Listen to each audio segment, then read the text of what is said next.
ხედავთ რომ აი ჩემს უკან არის ისტორიული ძეგლები, ხო, ისტორიული მემკვიდრეობის შენობები, რომელიც წლებია გორის ღირსშესანიშნაობები არიან და ხედავთ აქ უკანონო მიშენებებს, კორპუსების პირდაპირ ვთქვათ ჩატენვას. თბილისის შემდეგ გორიც შეიძლება გახდეს ბეტონის ქალაქი, რასაც ხელს ქალაქის განაშენიანების გენგეგმის არ არსებობა და ქაოტური მშენებლობები უწყობს. გორში დღითი დღე იზრდება მოთხოვნა მრავალსართულიანი კორპუსების მშენებლობის ნებართვებზე. მერია და საკრებულო თითქმის ყველა მოთხოვნას აკმაყოფილებს იმ მიზეზით, რომ ქალაქს არ აქვს განაშენიანების გენერალური გეგმა. ეს გარემოება ადგილობრივი ხელისუფლების მიმართ ნეპოტიზმსა და კორუფციაზე აჩენს კითხვის ნიშნებს, რასაც ქალაქის იერსახეც ეწირება. აგერ ხედავთ, რომ სულ რამდენიმე თვის წინ გორში კორპუსის შენებლობის დროს იმდენად არაპროფესიონალურად და დაუდევრად აკეთებდნენ, რომ მთელ ქალაქს 2 დღის განმავლობაში წყალი არ მიეწოდებოდა, ხო?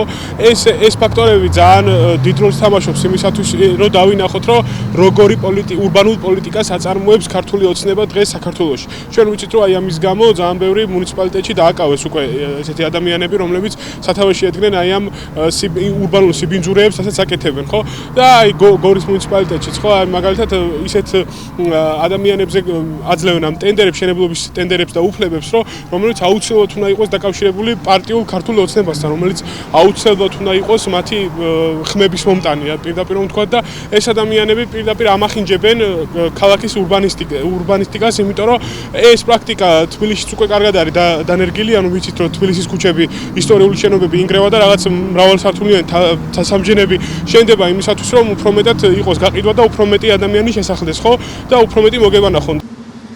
შენობებს, რომელსაც კადრში ხედავთ, კულტურული მემკვიდრეობის ძეგლის სტატუსი აქვთ, თუმცა ამან მშენებლობის ნებართვის გამცემები არ შეაფერხა და სტატუსის მქონე შენობებს ახალი კორპუსები გვერდით, ფანჯრებთან მიუშენა. ახლად აშენებულ შენობებთან ვერ ვნახავთ ვერც გამწვანებულ ადგილებს, ბავშვებისთვის სათამაშო მოედანს და ავტომობილების სადგომებს. შეიძლება ითქვას, რომ ამ კორპუსის მშენებლობაზე უფრო მეტი დარღვევები ვიდრე ლენტეხში, ახლა უკვე ყოფილი მერის გია ონიანის საქმეში, როდესაც მან საგამოძიებო ორგანოების ინფორმაციით ბოროტად გამოიყენა სამსახურეობრივი უფლებამოსილება. სასტუმროს მშენებლობის დროს არ გაითვალისწინეს მუნიციპალიტეტის ტერიტორიაზე სავალდებულოდ მოქმედი ტერიტორიების გამოყენებისა და განაშენიანების რეგულირების ძირითადი დებულების შესახებ საქართველოს მთავრობის დადგენილების აგრეთვე სივრცითი დაგეგმარების, არქიტექტურული და სამშენებლო საქმიანობის კოდექსის მოთხოვნები.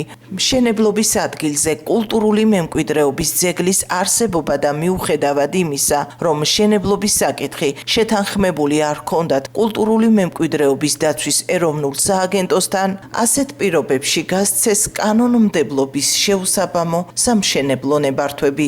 ოპოზიციის თქმით, გორის შემთხვევაში აქ ნებართვის გამცემ ყოფილ მერს ხინჩეგაშვილს პასუხს არავინ არ სთხოვს, რადგან ის პარლამენტის წევრია და ჯერ კიდევ ქართულ ოცნებასთან დაახლოებულად ითვლება. გორის სინამდვილეში წარმოუდგენელი ქაოსია და სრული განუკითხაობა სრულიად არ არის დაცული ის ნორმები, რომლებიც ეხება მშენებლობის რეგულაციებს და ნორმებს და აშკარად მოსახლეობაში იგრძნობა უკმაყოფილებაც ყველა ცდილობს გადააჭარბოს იმ კულტურული მემკვიდრეობის ძეგლის სიმაღლეს, რაც დაუშვებელია და კიდევაც ხუმრობდით, რომ ალბათ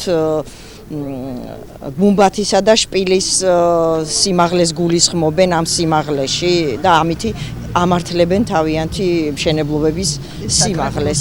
კი, საკრებულის შენობას, ადმინისტრაციის შენობას გულისხმობ. ქართული ოცნება თავის პროპაგანდაში და განცხადებებში ხშირად საუბრობს იმაზე, რომ ისინი იცავენ კულტურული მემკვიდრეობის ძეგლებს, მაგრამ სურათი და რეალობა არის სრულიად საპირისპირო. კულტურული მემკვიდრეობის ძეგლების ტერიტორიაზე ხდება უკანონო მშენებლობა, ნებართვის გარეშე მშენებლობა.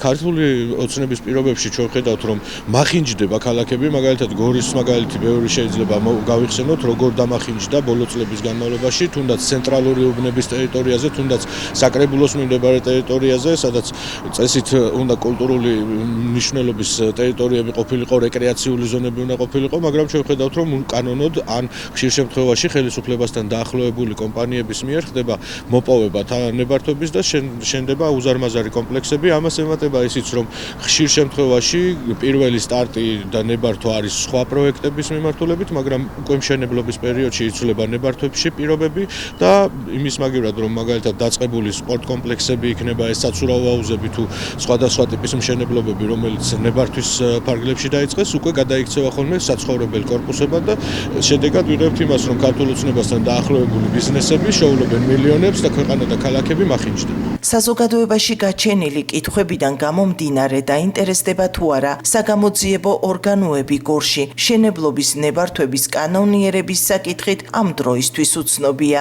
ოპოზიციაში კი გორის განაშენიანების გენგეგმის დამტკიცების გაჭიანურებას ადგილობრივი ხელისუფლების კონკრეტული მაღალჩინოსნების ბიზნეს ინტერესებს უკავშირებენ და ვარაუდობენ, რომ გენგეგმას მას შემდეგ დაამტკიცებენ, როდესაც გორი ბეტონის ჯუნგლებში აღმოჩნდება.